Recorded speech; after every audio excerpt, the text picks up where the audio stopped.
Hey guys, I'm going to break down iambic pentameter for you today. Oh my god, I mean, what is that thing and why do we care about it? I'm going to explain what it is and I'm going to explain why you need it, how to use it.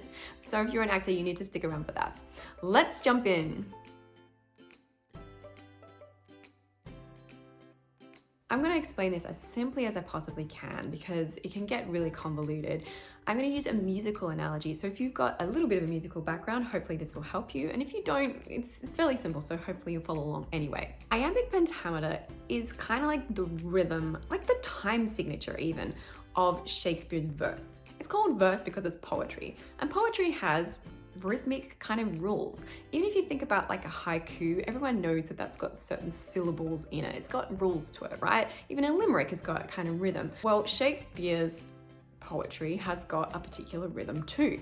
So pentameter gives us a clue that there's 5 of something going on here, right? Pentameter, pent, like a pentagon. It's 5 kind of beats in a bar is the way that I like to think about it. Think of a monologue of Shakespeare. And all the lines are about the same length. In each line, there's about 5 beats going on there.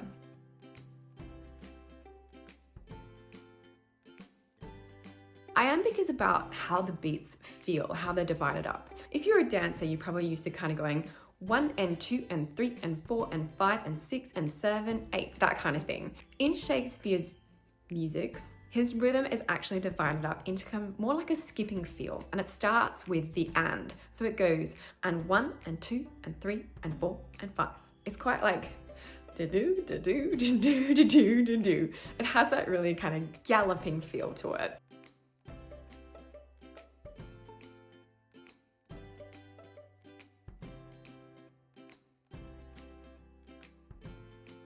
Now, why on earth does it have 5 beats in a bar/line, you say? Well, actually, the reason that he chose this particular meter is it's the one that is the closest to the rhythm of everyday speech.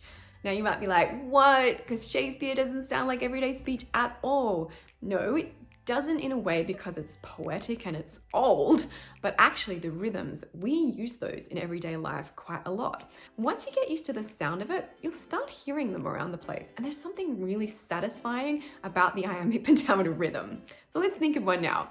I went up to the shops to get some bread, but they had none, and so I went back home. You know, that kind of thing. Now, of course, I don't say it like this in real life. What did you do today? I went up to the shops.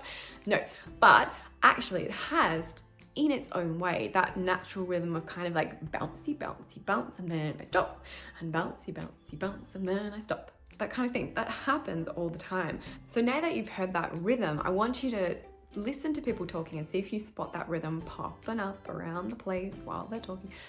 You'll start to notice it more and more, and it is really satisfying rhythm. So really, to make the most of this rhythm, if you're an actor, what you need to do is make the last word of each line the most important in some way. So that might be in some sort of vocal inflection, like maybe it is a little bit of a different pitch, like down inflecting on the end of a line, or up inflecting, or maybe you lengthen the end of the word, or maybe you give it a bit more weight.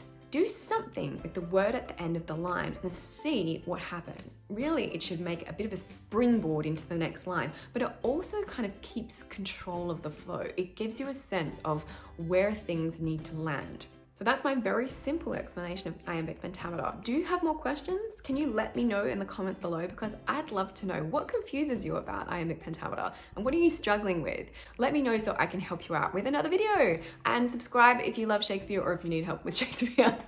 And thanks guys, and I'll see you next time. Bye.